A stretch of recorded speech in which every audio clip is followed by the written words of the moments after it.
Frequently when you're shooting video, you end up recording audio that you're going to want to use with another video clip when you edit the piece together.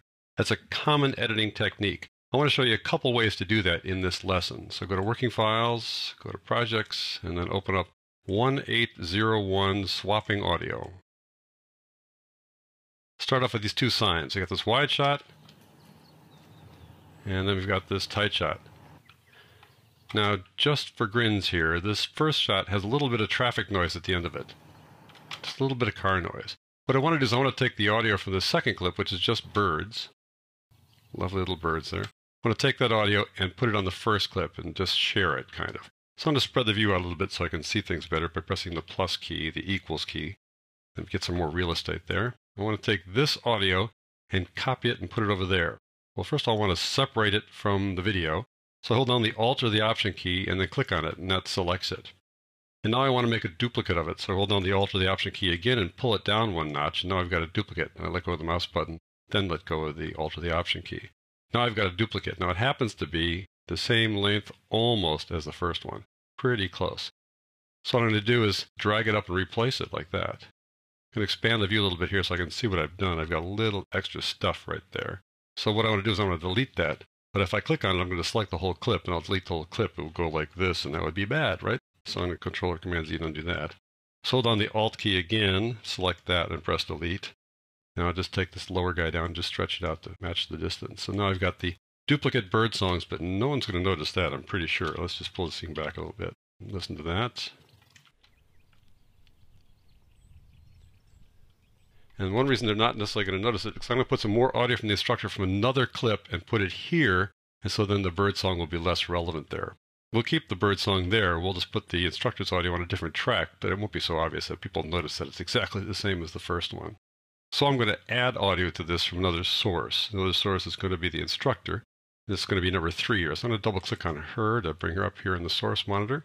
I just want to take a few seconds here. There's a spot where she talks about cantering, so I figure if we're going to talk about dressage, we should have a word or two about cantering. And then go ahead and canter again. So and then go ahead and canter again. Put it out there. That'll be the endpoint. So I click the endpoint there.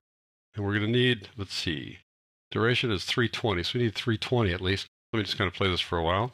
And then go ahead and canter again. Good for you. I like that. Click the out point, and we can see it's 406, a little longer than we need, but that's okay. We'll fix this in a second. Now I'm going to take the audio only by grabbing this little icon here and drag the audio only down to the track below this. Going down here, I'm going to line it up with the beginning there. Notice how the snap function lets us line it up nicely like that. There you go. I'll just play it here. And then go ahead and canter again. Good for you. What I want to do here then is trim this a little bit. So I'm going to go along with this. Go ahead and canter again. Right there. And I'm going to cut that right there. So I'm going to take the razor tool, which is the C, and clip right there. Expand my view a bit. Go forward a bit. Good for you. Just when she says good. Good. Right there. Cut it again. Right click on this little guy and go ripple delete. Now let's see what we got. Good for you. There we go. We'll just let it go at that. And maybe tone down the audio on the birds just a bit. So I'm going to get my selection tool, click on this, and we can use the timeline as a way to tone it down, or we can use the Effect Controls panel. Since I like working in the timeline, I'm going to expand this a bit. I'm just going to grab this audio here and pull it down a touch, like that. Now we can play it. And then go ahead and canter again. Good for you. There we go. Something along those lines, just to give you a feeling for how to do this kind of stuff in general, and that it can be done, that it's okay to do it, and that it's an effective tool. I'm going to pull this up just a little bit. This next one here is an over-the-shoulder shot. I frequently shoot shots like this where you can't see the person's mouth in case you want to use other audio there, another soundbite that you recorded elsewhere. Maybe the shot didn't work out or you've got a better one elsewhere. Now, that's not necessarily the case here, but we're going to use a different soundbite anyway. So here she's chatting away. Good. And you really can't see on the neck, what she's saying based upon, from the shot from behind here. So it's a convenient way to use audio from someplace else. So let's do that. Let me check on a different clip here. We're going to go down to number 4 here. Listen to her for a second. That is exactly what I want you to do. Well done. Yeah. I like that. Good job. That is exactly what I want you to do. What I'm going to do now is grab all of that audio, and then we'll trim it down here. So I'm going to take this little audio portion here and cover it up.